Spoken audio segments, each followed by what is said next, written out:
Si vous êtes nouveau sur la chaîne, n'oubliez pas de vous abonner et de liker la vidéo. On commence. Après son passage par la Casebox en octobre prochain, Francis Ngannou va devoir se reconcentrer sur sa carrière MMA et préparer ses débuts au PFL. Il ne connaît toujours pas le nom de son adversaire, mais un nom pourrait bien correspondre. L'homme en question est redoutable. D'ici la fin de l'été, Francis Ngannou va devoir se préparer pour ses grands débuts dans le monde de la boxe face à Tyson Fury.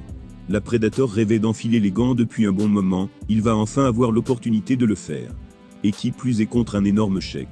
C'est désormais sa réputation qui est en jeu, puisqu'un KO subi dans les premières minutes ferait mal à son image. Heureusement pour lui, il n'aura pas à se soucier de la prochaine étape de sa carrière, puisqu'il s'est déjà engagé avec le PFL. Il s'agit de l'organisation qui monte dans la petite bulle MMA. Jake Paul et Cédric Doumbé sont également sous contrat, alors forcément, de plus en plus de passionnés devraient commencer à s'y intéresser. Reste à lui trouver un adversaire de taille dans la cage.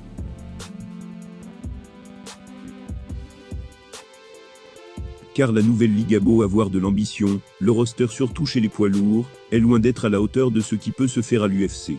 Il va donc falloir recruter pour offrir à Francis Ngannou un adversaire crédible. Et d'après le site MMA Mania, il y aurait une cible à convaincre absolument.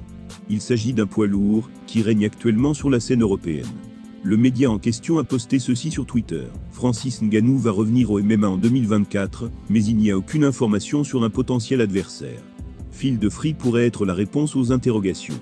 Le poids lourd anglais n'a pas fait d'étincelle en 2011, lorsqu'il a signé à l'UFC. Mais dans la catégorie, les combattants n'atteignent pas leur prime avec 35 ans, quand la technique prend le dessus sur les qualités physiques. Invaincu depuis 2018, il vient de défendre la ceinture du KSW pour la 9e fois.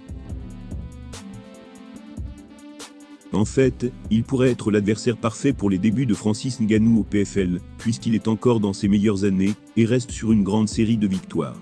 Ensuite, son style est intéressant. Il a déjà été mis KO par le passé, mais il utilise principalement le corps à corps, comme Stipe Miocic avait pu le faire. Phil de Free est le champion du KSW, l'organisation numéro 1 en Europe. Avec ça, il pourrait être un adversaire de taille pour Francis Ngannou. Son bilan est immaculé depuis 2018 avec 10 victoires consécutives, et surtout il a un style qui pourrait faire trembler le Predator. Et parce que Dana White ne laissera partir aucun de ses meilleurs lourds pour le PFL, c'est peut-être la piste à explorer.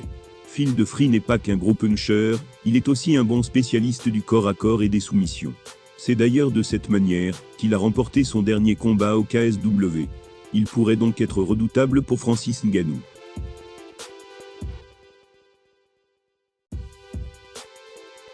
Il y a quelques années, Jon Jones et Israel Adesanya étaient des ennemis qui laissaient planer l'idée d'un affrontement au sommet dans l'octogone. Que les choses ont changé depuis, la preuve avec cette déclaration cash du Néo-Zélandais sur le champion poids lourd. Pendant longtemps, Israel Adesanya et Jon Jones ont pu être considérés comme des rivaux à l'UFC. Ce dernier peu actif, puis absent pendant de longues années avant son retour contre Cyril Gane, a sans doute eu du mal à accepter l'explosion du Néo-Zélandais sur le devant de la scène. En seulement quelques victoires, le champion des poids moyens s'était imposé comme la plus grande star de l'organisation, et avait relégué Johnny Bone au second plan. Et parce que ce dernier n'avait pas encore fait ses débuts chez les poids lourds de manière officielle, il y avait toujours le fantasme d'un affrontement pour le titre des moins de 93 kg. Les sorties médiatiques de l'un et de l'autre étaient donc souvent cinglantes, puisqu'ils n'hésitaient pas à taper là où ça fait mal. Mais parce qu'il n'y a que les stupides qui ne changent pas d'avis, les deux légendes ont pu mettre leur animosité de côté pour se rapprocher.